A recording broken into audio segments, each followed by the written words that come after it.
আমাদের সমাজে অনেক ধনী মানুষরা রয়েছে যাদের অনেক অনেক টাকা রয়েছে, বাট তারা কোনো একটা ফাংশনে গিয়ে 1000 মানুষের সামনে তারা বলতে পারে না তাদের টাকা পয়সা ইনকাম কীভাবে হয়েছে। আপনার জীবনটা যেন এমন না হয় যে কেউ আপনাকে 10 বছর পর বলছে, ভাই তোমার টাকা পয়সা ইনকাম কীভাবে হয়েছিল তুমি আমাকে বলো। আপনি যেন তাকে উত্তর দিতে পারেন এমনভাবে আপনার লাইফটা তৈরি করবেন। যেন আপনাকে জিজ্ঞাসা করছে, ভাই তোমার টাকা পয়সা ইনকাম কীভাবে হয়েছিল তুমি আমাকে বলো, আপনি তাকে উত্তর দিতে পারছেন না বা আপনার উত্তরটা ঘাপলাওয়ালা উত্তর হচ্ছে। আপনার জীবনটা যেন এমন না হয়।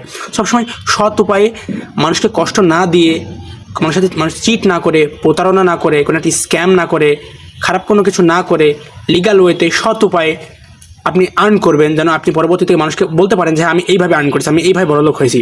আমাদের সমাজে অনেক অনেক মানুষ রয়েছে যারা অনেক অনেক ধনী, তাদের অনেক অনেক টাকা রয়েছে, বাট তারা 1000 মানুষের সামনে গিয়ে বলতে পারে না যে হ্যাঁ আমি এইভাবে টাকা ইনকাম করেছি, কারণ তাদের টাকা ইনকাম করাটা ভালোভাবে হয়নি। তো আপনার জীবনে যেন এমন না হয় যে 10 বছর কে আপনাকে বলছে, হ্যাঁ ভাই বলো তোমার টাকা ইনকাম কীভাবে হয়েছিল।